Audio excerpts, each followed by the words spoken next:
To another episode of RoRo After Midnight. Ram. Ooh, thank you for joining us. Oh, I know I still have my Christmas decorations. It's already after Christmas, but it's okay. It's okay. We still have the Christmas spirit. Who's got the spirit? Anyway, so my show is on Mondays through Fridays, 9 p.m. Pacific, 11 p.m. Central, and midnight Eastern. And you can follow me on Facebook. Just search RoRo the Tenor. You'll see this banner. Click it, press follow. Or you could type that whole thing right there. And also my YouTube channel is Filipino Tenor. Just type in that, subscribe, awesome. And also you can follow me on Instagram, Twitter, and TikTok at RoRo the Tenor. Also, if you want to show your support, please contribute using Venmo too at RoRo the Tenor. There's also a fundraiser for the show currently right now online. You could just find that link, and it's on until like January 28th. So yeah, if you could contribute, that'll be awesome. Lastly, stay safe, always get vaccinated, and keep wearing masks whenever possible. Okay, now for our show proper.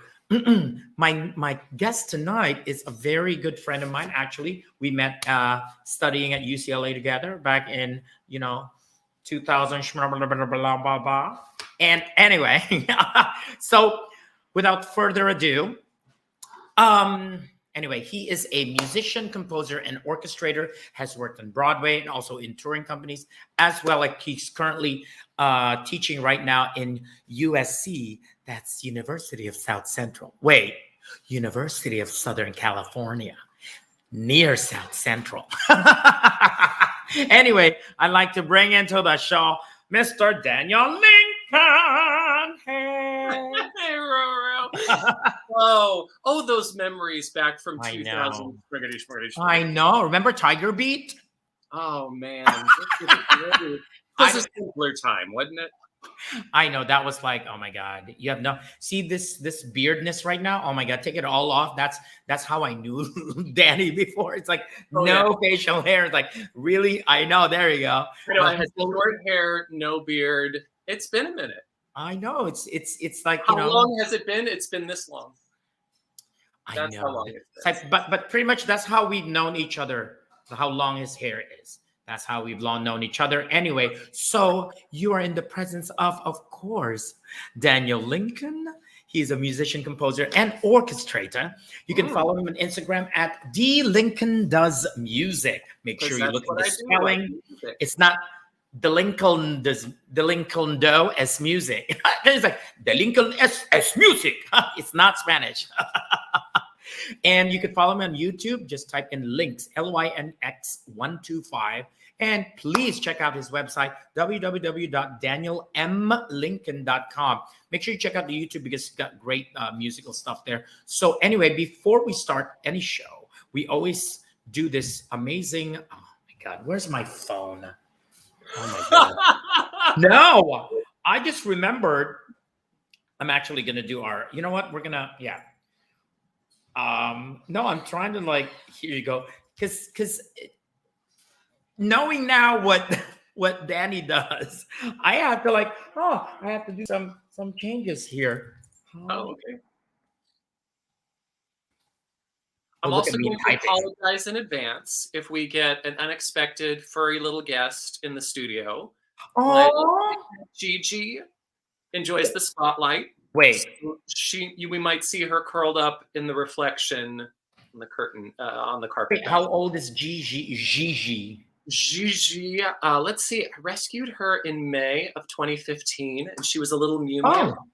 So she's probably about 6.5.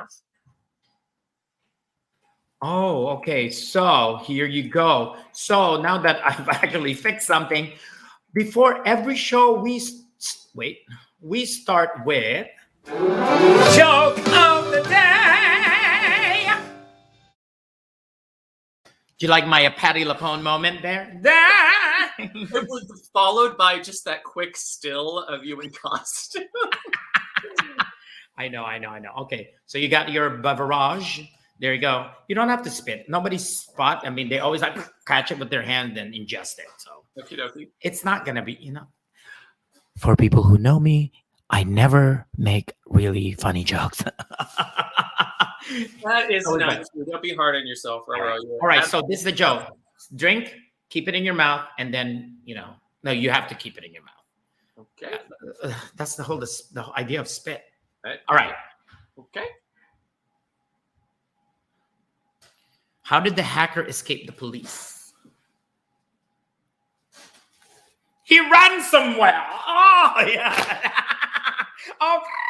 Oh my God, I got you on that one. He's like, thank you, honey, for your contributing that awesome. Right in my nose. Oh, shoot. Thank you. That was our joke of the day. Now, first part of our, I know, sorry about that. Ladies and jelly spoons. If you ever get the opportunity to snort orange juice, don't do it.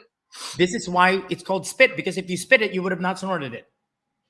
I mean, you live and you learn. The things that I learned from you, RoRo, the life advice that I can carry on. Oh my God. It's like, Jesus. Oh, diva. We got a diva in the house. I know. Where are all these fans? I don't know. I produce them like crazy. How many fans do you have? Shh. We can't say anything. We can't say anything bad because, like, Jesus is there. By the way, yeah. Do I look familiar? Oh my God. You look like Judas from Anyway, so getting to know you. So tell us about, yourself, so the people, like, actually it's the first time you're in the show, so at least people know about you. Okay.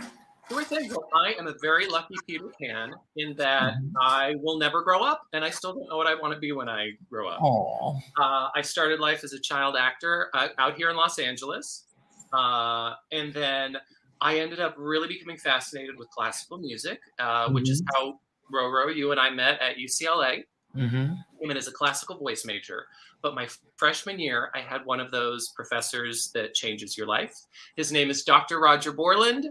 And Dr. Borland, if you are watching, you single-handedly changed the course of my creative career. Oh, yeah, he better be watching. I hope so. Because when you get into a program like UCLA, you have to take a bunch of placement exams, including theory placement. Now, I'd been playing piano my whole life, so I had had music theory my whole life. So I got passed into the advanced theory track, and Roger Borland was the head of the composition department at the time. He ended up taking over. I believe he was dean of the School of Music for many years. But I believe he was the head of the composition department when I was there. And he was the first teacher that showed me that music theory isn't just a bunch of dusty old rules that you have to memorize and then regurgitate on an exam. They are the tools that you can use to unlock your own music. It really is like learning a foreign language. You have to suffer through learning the vocabulary and memorizing the verb conjugations and But at a certain point, you have enough basic information that you can actually start creating your own sentences and your own stories in that foreign language. And Borland was the first teacher that showed me that. So my head exploded. I became obsessed with composing. Everyone in the composition department at UCLA was super supportive. They ended up letting me pursue a double concentration in classical voice and composition, which they don't normally let people do. But they were generous enough to give me that opportunity. And then after sort of kind of enjoying the classical world for a little while, I realized that the bright lights of Broadway were just too bright to stay away from. And, weren't you the clock? Weren't you the clock? No, you were not the clock. No, you were. What were you in L'Enfant? Remember L'Enfant? Oh. Were you one of those people like, ooh? Were you ever that one? Remember. I thought you were. I don't remember, honestly. I know. It's okay. It's okay. It's been a minute. It has been. Just a bit. It's been a second. So thanks to a dear friend who was a year ahead of me, the brilliant composer, Ryan Scott Oliver. He was in the composition track ahead of me. And he was like, hey, if you really want to do this theater thing, you should check out this MFA program that I'm going to at NYU. It's a music theater writing program. I think you'd get a kick out of it. Mm-hmm. So during my senior year, I flew out to New York and visited him at NYU, and he let me shadow him to his classes. And it blew my mind. It Mm-hmm. was exactly what I wanted to learn, how to write musicals taught by the actual writers, producers, directors who are currently working on Broadway. Mm-hmm. Perfect. This is what I want to do. So suddenly I'm in New York, and this child actor turned opera singer is now learning how to write musicals. In the program, our homework assignment was to write songs and scenes. So Yeah. they needed to be presented in class. Because I was a singer, but also a pianist, I sort of became one of the resident music directors in our class. I would music direct other people's projects. So by the time I graduated, even though I had a degree in writing now, the only people who knew me in New York knew me as a pianist. And I could not do the real job, the survival job. I lasted 2 shifts bartending before I quit. I was the deputy director of development for the Scandia Symphony Orchestra for a month and a half. And to this day, random. to this day, I have no idea what my job was. I have no idea what I was doing there. But a friend needed someone to cover a piano bar shift. And he went, all you do is you sight read musical theaters. Oh my God, which one is it? I wish I could remember what bar I played at, but essentially after subbing in that one shift, I made, like, if I recall, it was something like $200 cash. Plus I got to keep my tips. Plus I got to drink for free. And all I had to do was just sight read musical theater repertoire. It was like my old theater parties with my friends where we would sit down and sing and I would play. And Yes. I was like, you can get paid to do this? So that was my survival job for about 2 or 3 years. By the way, on a side note, what was your part in West Side Story? Oh my God, I cannot believe action. Were you action? No, you were action. No, I might have been action. No, I was Diesel. you were Diesel. Yeah, isn't Diesel's the one who's supposed to rumble or something? And then I thought he was the one who started the boy. Didn't he? No, the cool one. But I don't know. They changed it in the recent movie. So anyway, continuing on to your amazing, like, after you've been working on, you worked on the as a sub pianist. Oh yeah, so I started playing in piano bars, which led to playing for cabaret shows, which led to playing for various rock bands around town. For a brief moment, I was in with a couple pretty heavy funk bands, and I was like, really, this Caucasian Jewish classical pianist is now, playing with funk bands and underground clubs in the East Village. It was a wild, wonderful way to make a living. And I went to work at night, so I had my days free to write. And being out and about networking, people would approach me after sets saying, hey, would you play for my gig? Hey, would you coach me for an audition? And after one set, a very nice guy came up to me and said, hey, me and my buddies are forming this touring group. We're going out on the road. Have you ever thought about touring? At the time, I'm in my early 20s. I have no commitments. I said, sure, sounds like fun. Not thinking anything of it, because people approaching you after your set with grand plans, you sort of get used to it and you say, yeah, sure. And then nothing really comes of it. Well, he followed up. And long story short, I found myself in a rehearsal room with the original Jersey Boys from Broadway. And they were forming a singing group called the Midtown Men. And I ended up becoming their music director on and off for 10 years.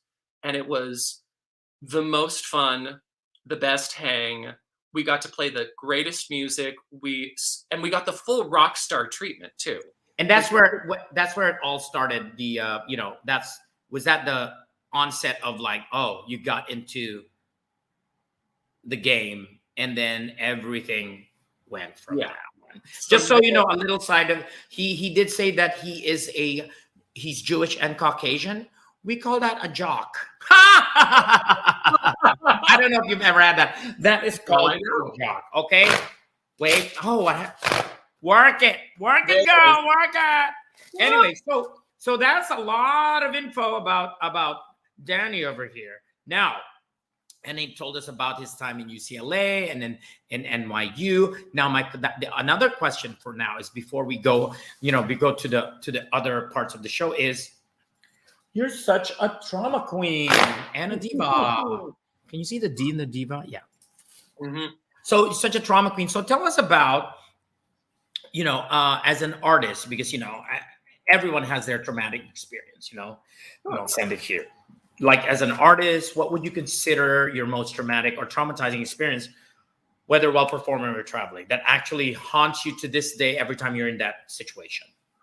Well, there was a very formative moment. I don't know if it necessarily haunts me, but it certainly helped fuel my decision to get on the other side of the metaphorical table, meaning to want to be a member of the creative team and be in a leadership position in shows. Got it.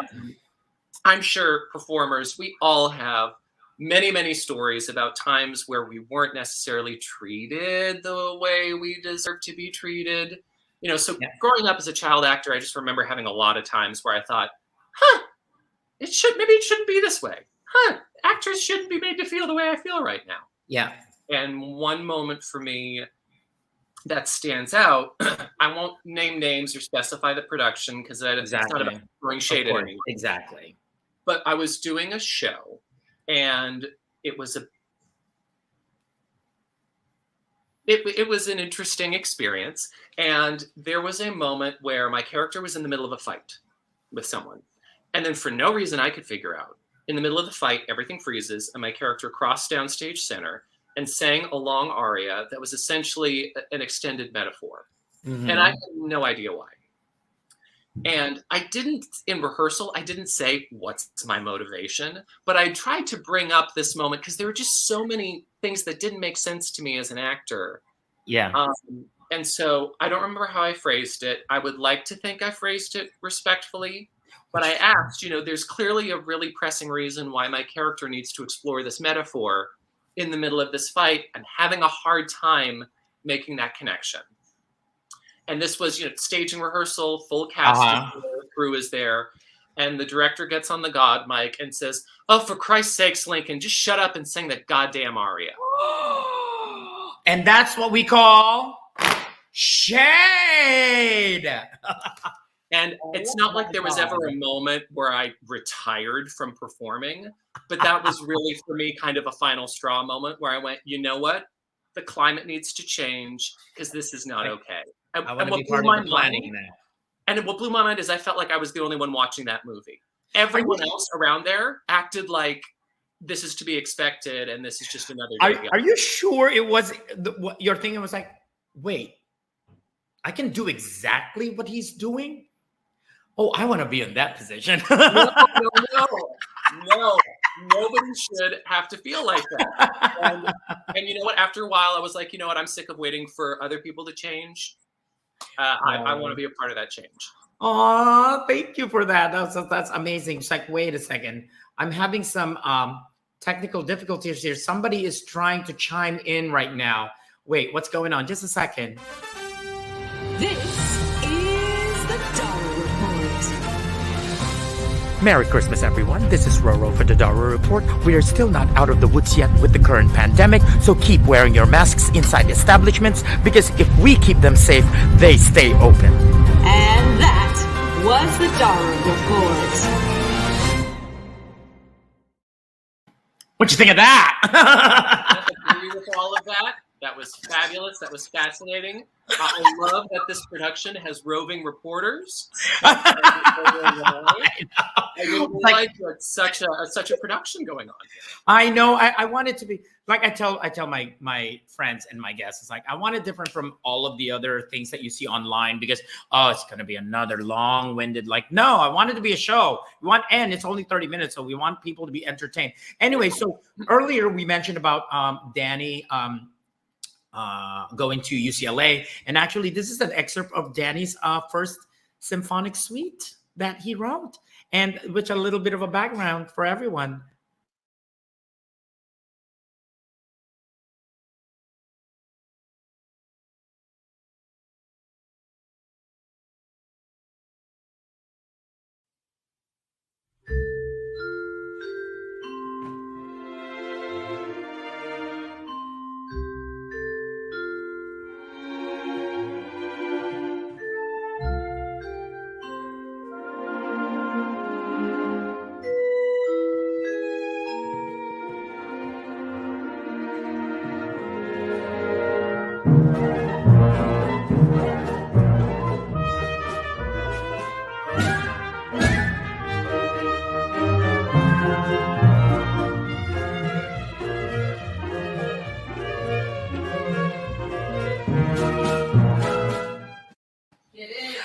You know what? If you want to hear the rest of that, you have to go to the website and YouTube, right? Now, I mean, that's the thing.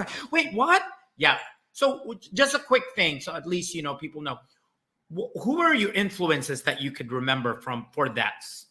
Are there any influences or? Oh, absolutely. I've always been a huge fan of the music of Leonard Bernstein, but also as far as orchestration, Puccini and Wagner.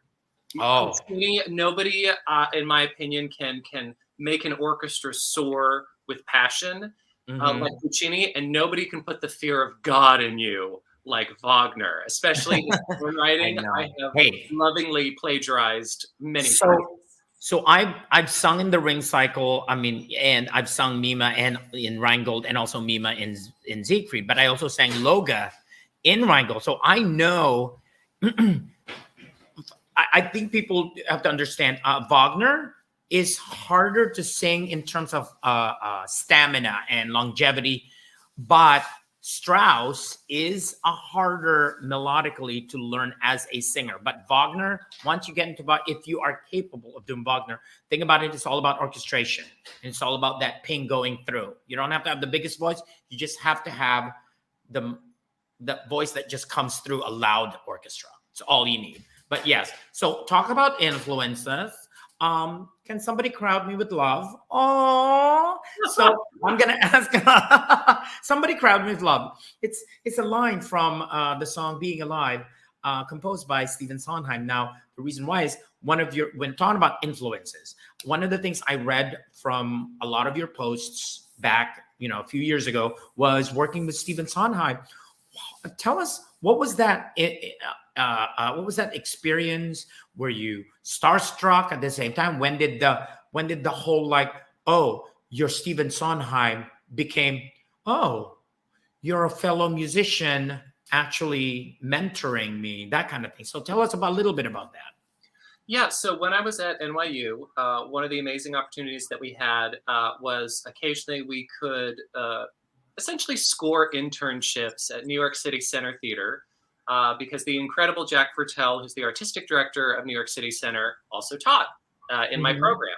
And so I got the opportunity to be a music assistant on the New York City Center concert production of Follies, which preceded the last Broadway revival. And so because of that, I got to, I was a music assistant. I was there to make photocopies and grab coffee, but it did give me the amazing opportunity to get to be in the rehearsal room and around the great man himself. If I recall, the first interaction I had with him, there was a press event, which was the first time I actually got to be in the same room with him. And it was a lot of controlled chaos. And so there was a moment where he was just leaning up against the wall. And I had been told, do not fawn all over him. He's Steve, he's not Mr. Sondheim. And so I sort of ended up near him, and I kind of crossed my arms and leaned up against the wall. And I just sort of leaned over to him and I said, wow, these are pretty exhausting, aren't they? And he just kind of harumphed a little laugh. And I said, well, I don't want to bother you. I just want to introduce myself. My name's Danny. I'm one of your music assistants. So if you need a coffee, you need a photocopy, or you want me to stab one of these reporters in the neck, just let me know. And he chuckled and then extended his hand and said, hi, I'm Steve. Aww. So he was really great, really sweet. Also, just getting to watch Jonathan Tunick, his orchestrator, work, watching them make changes during rehearsal, and then getting to be one of the people who actually input those changes into the score. Wow. And again, it's not like Steve, Jonathan, and I go out for coffee and braid each other's hair. I was really a gopher, but I was very honored to be a gopher in that room. One of my most treasured theater memories is being in tech, and we paused at the transition into the Loveland sequence because there was something with the drop coming in, and I just remember standing in the wings. Casey Nicholaw is on stage with the God mic talking through the tech, and the whole City Center Orchestra is on stage. And there's, Jonathan Tunick and Steve is there with his New York Times and his almonds in the audience. And to my right is the incredible Donna Murphy in this gorgeous gown that she was going to wear in Lucy and Jessie. And she's standing next to me going over her lyrics to Lucy and Jessie. And it was just one of those moments where I just. It is. It's yeah. It's so surreal. It's amazing. It's amazing. Oh my God! Thank you for that. Talk about like influences. Now, we go to. I does music and I write the songs. now you got the reference earlier too, right? Yeah. So anyway, so we're gonna listen to a couple of excerpts of Danny's work. Like I said, these are excerpts. If you want the full thing, you have to go to the website or go to subscribe to YouTube. Check it out there. All the info will be there below. All right. These are the first one. First of all, this one, actually, this first one is drum roll. 84 seconds of chase music. There's a catch. Requested at 8:44, needed by 11 a.m. Tell me about like a quick snippet about this, what we're going to see right now. Literally, I was a film scoring job and I got the opportunity to essentially score a chase sequence. But I got the email at 8:45 in the morning and they said, we need the wave file by 11 a.m. Can you get this done? And so I got it done. All right, here it is.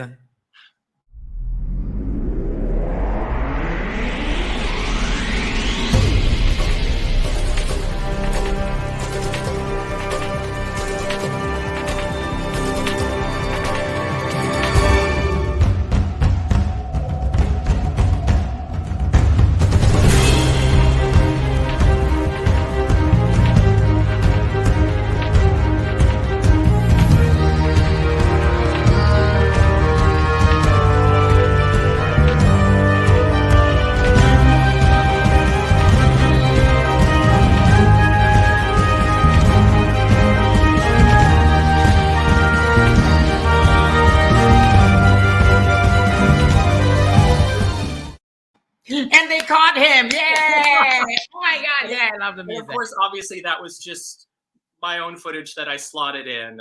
Because the thing that's so tricky when you do film scoring stuff, and this is actually something that we talked about before the interview started, it's a very touchy line about when you are allowed to use footage.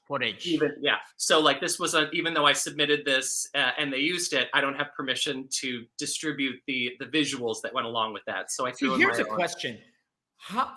Most of the time, something can be flagged because of the music, but which one gets flagged a lot easier, when they hear the music or when they see the graphics? Because I think it's the music. It's like if you put anything there, it's like it'll take longer for them to figure it out because it's the music. They flag music unless you don't put a description of what you're showing.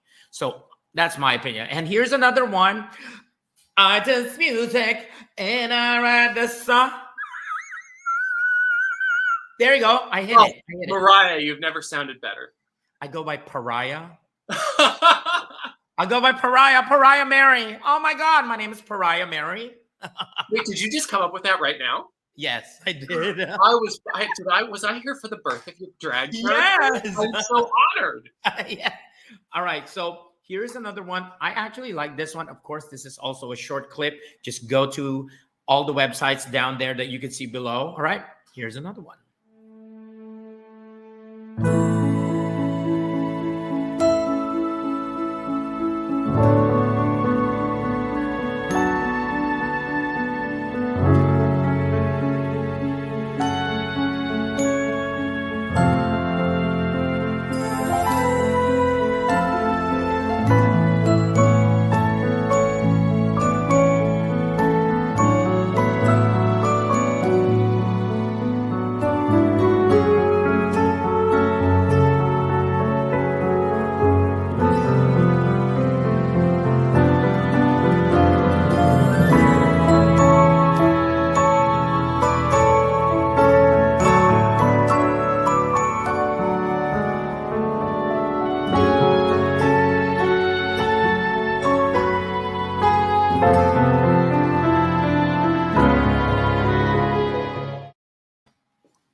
Oh, that was good. And on that last clip, oh, for those of you conservatives watching, oh, Jesus saw that.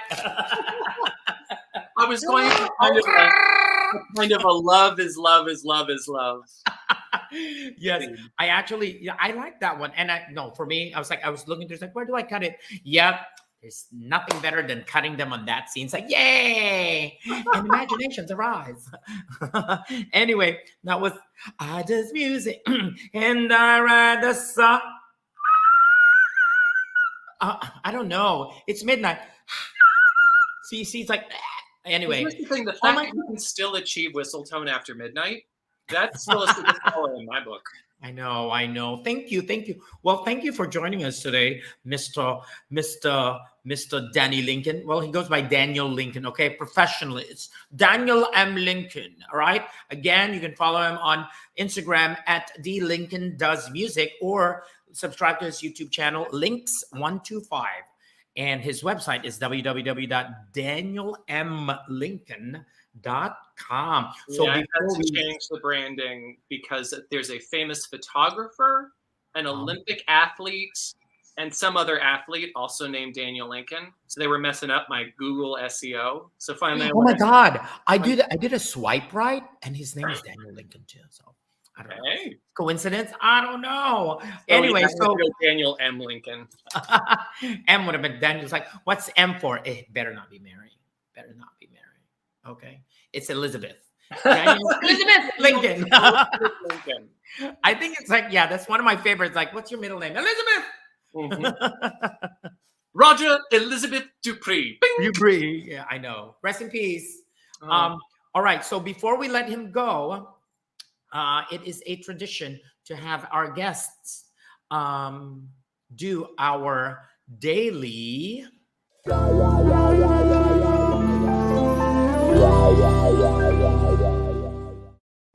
All right, are you ready for this? That graphic was hysterical. Where did you find that? So let me just tell you. So when I was doing the show, and I said, I later on the credits, you'll know it's by Marcus Chaval. So he's Swedish, and his wife. He is a film composer, film scorer.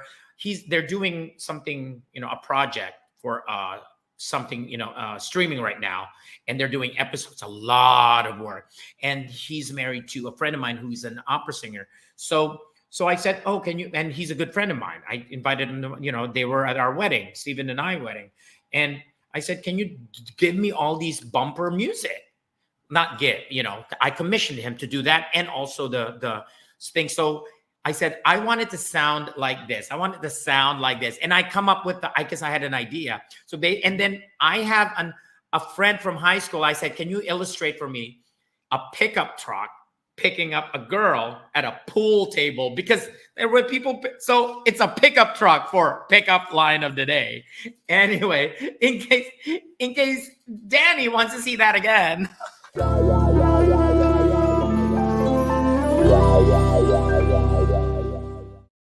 All right, here is our pickup line of the day. All right, yes.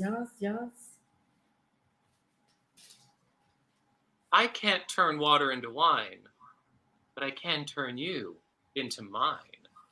Oh, yes, Danny. That was our pickup line of the day, brought to you by Mr. Danny Lincoln. Where is that pickup line? Oh, my banner. That was pickup line of the day. And for the last time, because Daniel wants to see it again.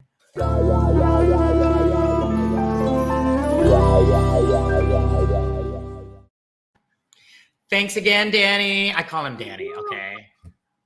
It's like Sandy, because my last name is D-E-E, because I'm from Asia.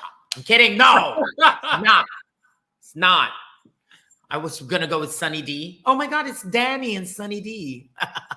Thank you again for joining us. Danny, all of his info is right there, and you can always watch it again after it's broadcast.